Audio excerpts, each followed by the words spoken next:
We're moving on to our next speaker, Dr. Nicholas Furtado. We had been having a little bit of a conflict here as to who should introduce you, because being from the batch of 1990, that is Sunil's batch, he wanted to be the one who introduces you. But I'm actually happy to be the one who starts it off. I would love to sit here and listen to you playing your classical guitar for the next 1 hour, but I know that you would equally enthrall us with your talk from Geneva, explaining the public health perspective of this virus.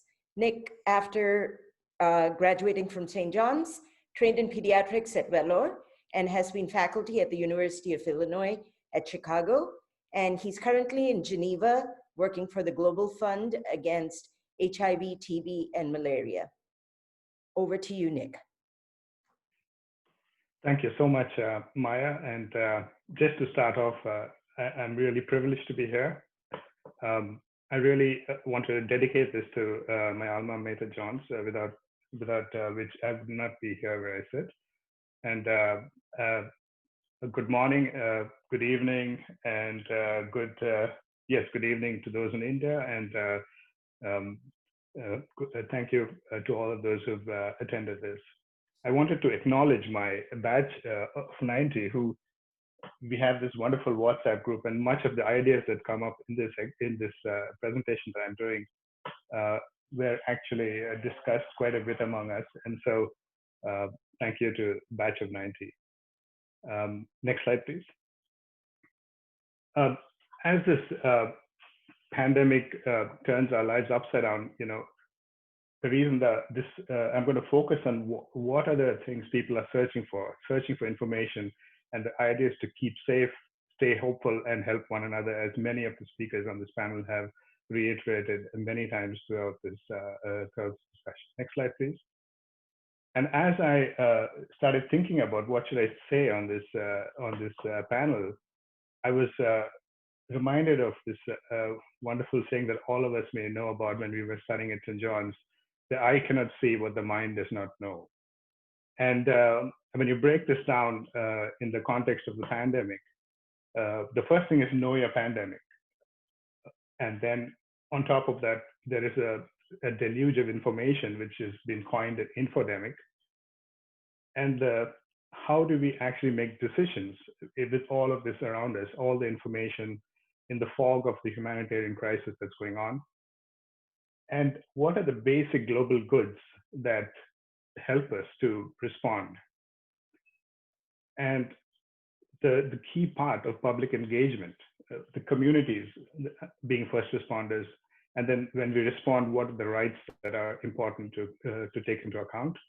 The critical impact of leadership, and then lastly, when we get up in the morning and go to bed at night after having a long day of work, what am I and what are you going to be, and what do we want to be during this pandemic? Next slide, please. So looking at the history of pandemics, you can see this is not something new. I mean, the last 2 decades have had 2 coronaviruses, the MERS and the SARS-1, and this is a novel coronavirus. But where I sit in the Global Fund, we are constantly dealing with 2 major pandemics: the HIV pandemic, the HIV/AIDS pandemic, and then one which is not even on this chart, which is a TB pandemic. The TB pandemic started at the beginning of civilization and is going on to date, killing 1.4 million people every year, estimated. 1.4 million, just remember. And India accounts for a huge number. The largest absolute number of patients dying of TB are in India, and then the rest in sub-Saharan Africa. So the point of this slide is that though we are faced, and many of the panelists in this discussion are faced every day with this in hospitals, the coronavirus, but we shouldn't forget all along there are other pandemics going on, and the clash of these pandemics is critical. Next slide. Next slide, Babu. And so while that's going on, yes. So on top of the fact that there are several pandemics going on concurrently, there's Each of these pandemics is accompanied by a deluge of information, a tsunami of information. Every humanitarian disaster is accompanied by a deluge of information. And this slide you can see at the beginning of the pandemic, it shows even the nomenclature for the virus is completely undefined. And as we progress and more information comes from scientific sources, you can see right at the end, finally, you find nomenclature of the novel coronavirus is being used more frequently right at the end. Next slide. This is the next part of the pandemic. How are people responding to this? And you can see there are various pieces of the puzzle of how one responds at the community level. The mask, amuchina is a disinfectant. People look at what are the symptoms. When should I look at a doctor? When should I go for a doctor's visit? What are the different kind of sources? And is a vaccine coming along? And finally, right to the end, you can see the ones that prevail and ones that retain saturation at the end are the key interventions that we need for community engagement and for community prevention of community transmission, which is the masks, the disinfectants, knowing a little bit of the symptoms, how you screen patients, and when should they go into the hospital. Next slide. At the global level, managing the infodemic is as important.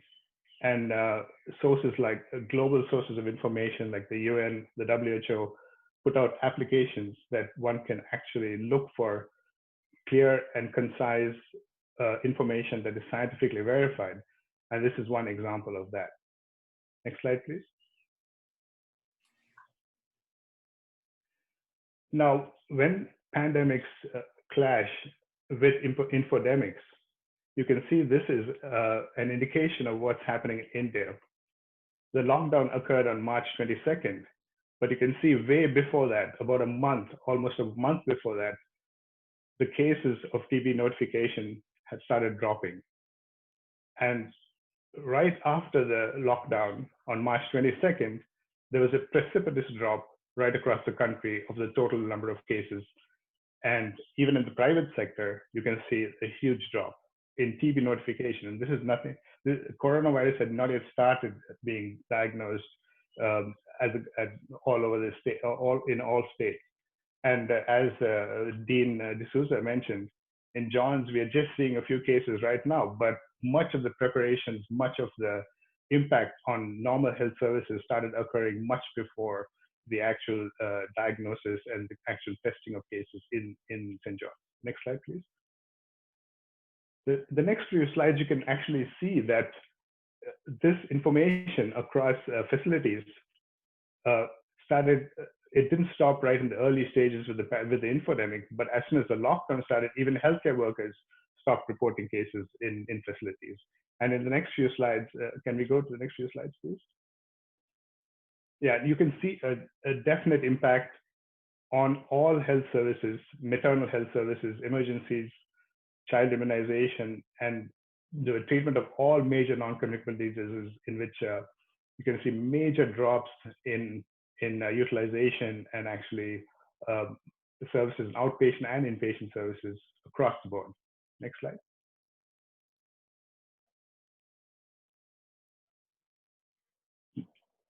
This is almost the same. Yeah. So this slide was, I have to thank my wife for this, because this is part of a paper that she wrote way back in 2010 about how do we make decision making in all this fog, the tsunami of information, the lack of appropriate, and this infodemic is not just occurring in the public sphere, but it's also in the scientific sphere. I remember in our WhatsApp groups, there were tons of papers coming along from various sources, pre-publication, and so on and so forth, and we were discussing these. And the key thing is to go back to first principles. When you make decisions, main things to define, design, take information from communities, from scientific inquiry, and then attempt to realize what the new state will be at the end of this all.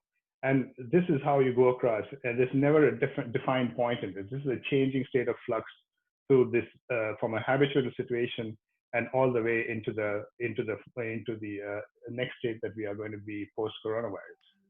And finally, the information that we have is going to be defined after the dust settles down, way beyond what we are trying to achieve right now, which is to kind of respond immediately to the humanitarian crisis. Next slide. So this is about what is the legal construct, what is the global construct for responding to these crises. And the international health regulations that were put forward by the WHO in 2005 are set, it's an illegal construct for what countries have to have together to actually respond and to detect, prevent, respond, and have operational readiness for responding to global security crises. And you can see what this does is actually it maps these different competencies across 185 countries. And you can see the level 5, which is where countries have to have 80% of all the competencies available to actually have everything in place to respond. There's just very few, not even 20% of all these countries have full readiness. And many of these countries are in developed countries and high income countries. But the interesting thing about coronavirus is that it has uncovered some of these, it has subverted actually global health, because you can see where we live, in Geneva where I live, and in New York and in Chicago, there are actually far more cases than you see in India or in sub-Saharan Africa. So we wonder, at the end of the day, what this will actually tell us about these international health regulations. Are these actually appropriately designed to actually measure how countries are prepared for this crisis? Next slide. So this is an important piece of actually responding to any humanitarian crisis. And though all of us are doctors and we like to think of us as first responders to any humanitarian crisis, it's actually the communities who are the first responders. The first infections or the first radiation exposures or the first signs of any kind of humanitarian disaster is actually felt by communities, and they have to respond immediately. And the idea of public engagement using people who have a popular visibility is huge. And as this slide shows, the major personalities who are brought into kind of risk communication and community engagement for what is needed to intervene in preventing community transmission. Next slide.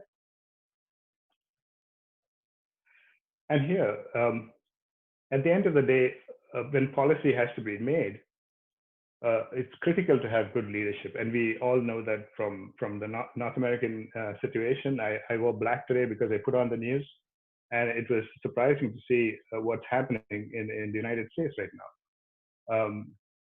So not only we have a huge humanitarian crisis from the pandemic and the extra deaths from diseases that are impacted outside the pandemic, but now we're having almost a socio-cultural a problem due to the infodemic that comes through the social media. So what are the critical elements of good leadership? What was it about Shailaja Teacher? What was it about Ellen Sirleaf, who responded to the Ebola epidemic in Liberia? What is it about Chancellor Merkel? What is it about Jacinda Anderson, who is in New Zealand? Was it their closeness to the community, to the family? Was it their preparedness? Had they responded to a crisis like this before? But it's critical to have good leadership, and it matters in this in responding to a crisis appropriately. Next slide, please.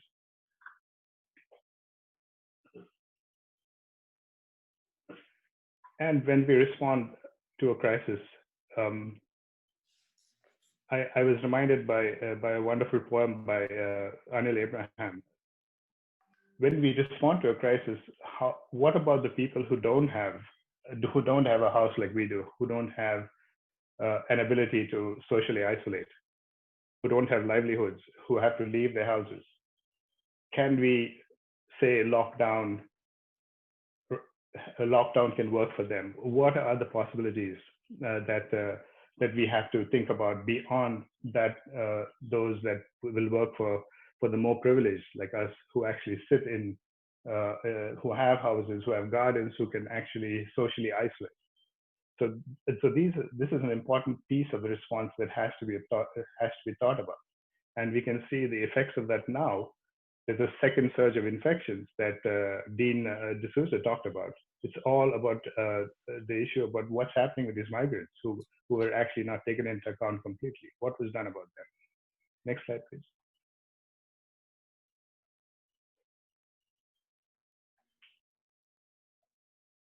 And lastly, like I said, at the end of the day, we finish a full day of work and we come down and we look at ourselves in the mirror and we ask ourselves, what do I want to be? Because at the end of the day, the virus is not the enemy. The enemy is what we do. It's a behavior, it's human behavior. These viruses, tuberculosis has been there since the dawn of civilization. They will always be there. SARS, COVID-19 is always going to be there. But the question is, what are we going to be? Are we going to be in the fear zone? Are we going to use anger, fear-related emotions, as we are seeing a lot that's happening across the United States right now? Are we going to learn, like a lot of us have done? We have learned, like today, on such fantastic things that are being done across the globe. Vaccines are being developed, drugs are being developed. And are we going to grow from this? And are we going to have a new future that actually includes everybody and actually protects everybody in the public sphere? With that, I think I say thank you. And thanks, Babu and Maya and Jijo and all for inviting me to speak on this panel. Thank you. Thank you for that wonderful talk, Nick. So as Maya already mentioned, Nick is my classmate and probably the most respected batch member from 1990. It is a pleasure having you. I have a question. You know, a lot of the medications that are used in other endemic diseases such as malaria and pandemics such as HIV are being tried in treating corona. And there's a lot of infodemic related to these drugs. Is this affecting availability of these drugs in those specified diseases? And if so, how is the Global Fund tackling it? Thanks, Babu. That's a very important question. So at this point in time, we are talking about, I think, chloroquine and hydrochloroquine, right? Yes. Yeah. At the present time, we do not use those as baseline drugs for malaria. We are using what we call ACT, artemisinin-containing treatments. And so, but still, I was reviewing funding request for Rwanda just 3 days ago, and they had asked actually for azithromycin and hydrochloroquine. And the same day, there was a Lancet article that came out that showed there was actually increased mortality in patients in hospitals on that. And you can see the infodemic on both sides. The infodemic from the US has actually reached Rwanda, where they're actually asking us for almost 300,000 worth of chloroquine, hydrochloroquine, and azithromycin. And the clash of these, two things can happen. In a malaria endemic area, you can have actually increased resistance from these medications that are being used without any scientific basis. And on the other side, you could have misuse of funds that could be actually be going to drugs like ACTs, artesunate injections that could be used for grave malaria, which we're going to see a spike in grave cases of malaria because the patients are not going to come to the hospital because of the COVID-19 infodemic. So the clash of different epidemics with infodemics is critical to take into account when you make decisions on what. Okay, great. Okay, so with that, I think I hand over the podium to the next speaker, please. Thank you.